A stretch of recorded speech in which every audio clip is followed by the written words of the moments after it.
They say you can open any page of the Gita and you will get the answer that you're looking for. Gaur Gopal Das has gone on record to say that the Bhagavad Gita is not a religious book, it's a book about life. So, if you had to give a synopsis of the Gita to someone who hasn't read it, what is the Gita about and what is the key message in it? Okay. Yeah, Bhagavad Gita is an interesting book.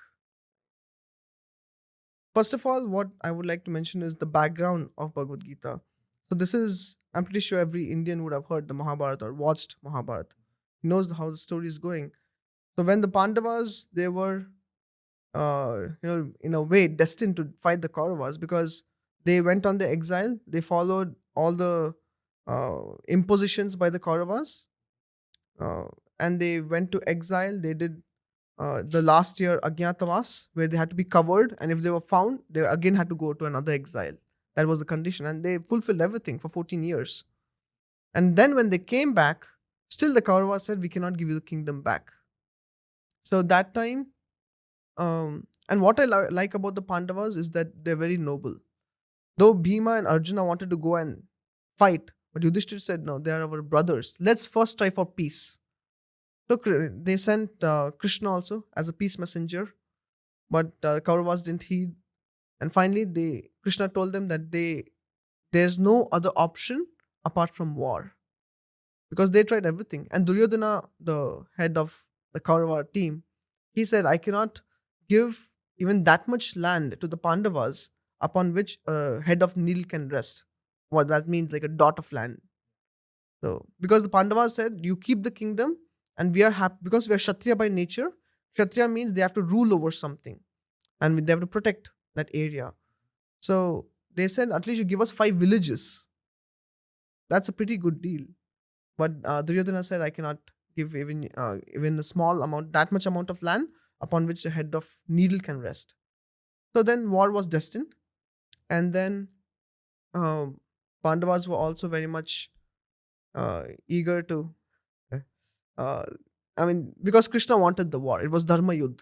We know of all the injustices which the Pandavas underwent. There was cheating in the game, and there was disrobing of Draupadi in the Sabha of generals, and no, none of them did anything. So the war had to happen, because if war doesn't happen, then the adharma will rule over dharma. And when Duryodhana was ruling, Draupadi is being disrobed in the assembly of generals. So it's not a very good example. What can you expect in future?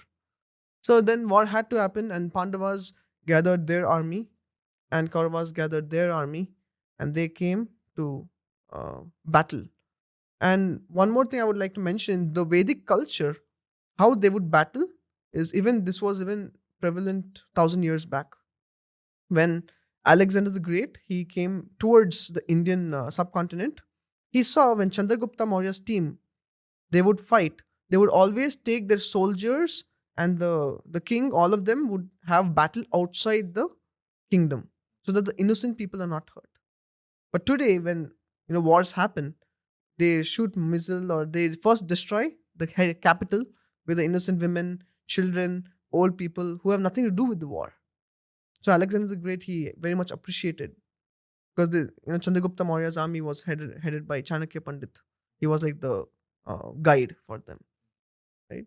So similarly, they actually went to a place called Kurukshetra, which is called one of the holy lands in India, and they wanted to have a face off there. So Arjuna was very confident at the beginning, and he told Krishna, "Krishna, you take my chariot in between both the armies, just so that I can analyze both the parties. Let me see who all have assembled on the Kaurava side, and who all have assembled on the Pandava side, and we can get some strategy and we can defeat them." He was very confident. He was like a gold medalist, IIT gold medalist, Arjuna. So when Krishna took Arjuna in between both the teams, and Arjuna, when he saw the Kaurava party, he saw Bhishma, his own, they're all the same family, the family members, and he saw Drona, his teacher, his grandfather, his teacher, his brothers, cousins, even Duryodhana is his own cousin. So then he lost all confidence. He thought, is there really a necessity for war? Can't we then he gives many arguments to Krishna, saying that, best is not to fight. Let Kauravas enjoy the kingdom, and I'll take sannyas. I will go to the forest and I'll just beg alms and survive.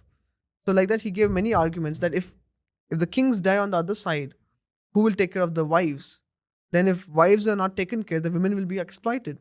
Then there'll be Varnashankara population. Varnashankara population means that population which is by illicit affairs. So such population create havoc in society. So he gives very nice arguments saying that if we have this war, there will be a social degradation. And Krishna heard all of this, and then he speaks the Gita. So at this time, Arjuna tells Krishna that my Gandiva is slipping. It's like, a consistent topper in a prestigious university. On the final exam, he's saying, I'm getting nervous to write. So it's something to cope up with. And we all will be in that situation today or tomorrow. They were on an external battlefield, Kurukshetra, but we have our internal battles, right? We always have a choice between the vice and virtue, right? So in this way, actually Bhagavad Gita, then I was talking about Arjuna. So Arjuna said, my Gandiva is slipping, my my hairs are standing on end, I'm feeling nervous, my lips are becoming dry. So he gives a big description of how he's feeling, that inferiority complex. It's not actually inferiority complex. He says how he's feeling too anxious. He's overridden with anxieties. So basically he's going into depression. That is today's term. When nothing works out, people go into depression. So Arjuna was somewhat in that state. So then Krishna speaks the Bhagavad Gita, and he gives different concepts he gives the science of soul, and then he talks about karma yoga, and he talks about controlling the mind. Then he talks about bhakti yoga. He also talks about jnana yoga, knowledge. He talks about sankhya in a way that, this is all the material world, everything is made up of matter. So in this way, he actually talks about different concepts in the Gita, which if someone undergoes and understands, he can actually become victorious like Arjuna after the war. Once Arjuna heard the Gita, he became so confident. And towards the end, there's a verse. Actually, Gita is a book which is the entire conversation, though it's between Krishna and Arjuna.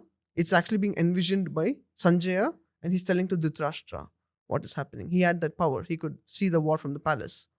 So Sanjaya was telling everything to Dhritarashtra because Dhritarashtra was blind. Right? So towards the end, Sanjaya remarks. He tells wherever there is Arjuna, a devotee like Arjuna, and wherever there is Krishna, in such a place there's always victory, there's always prosperity, and there's always opulence. So everyone is looking for this, right? So when we understand and learn and apply the teachings of the Gita, that time we are bound to be unaffected by suffering, we are bound to be unaffected by things of this world, but be happy and be happy throughout our lives. We can do that. We can be peaceful, because we cannot say that there is not going to be a havoc in our life tomorrow, right? There is going to be a conflict today, there's going to be havoc tomorrow, a disaster day after tomorrow. But Krishna actually helps us to rise ourselves beyond these problems and stay aloof from these problems, being unaffected by the problems.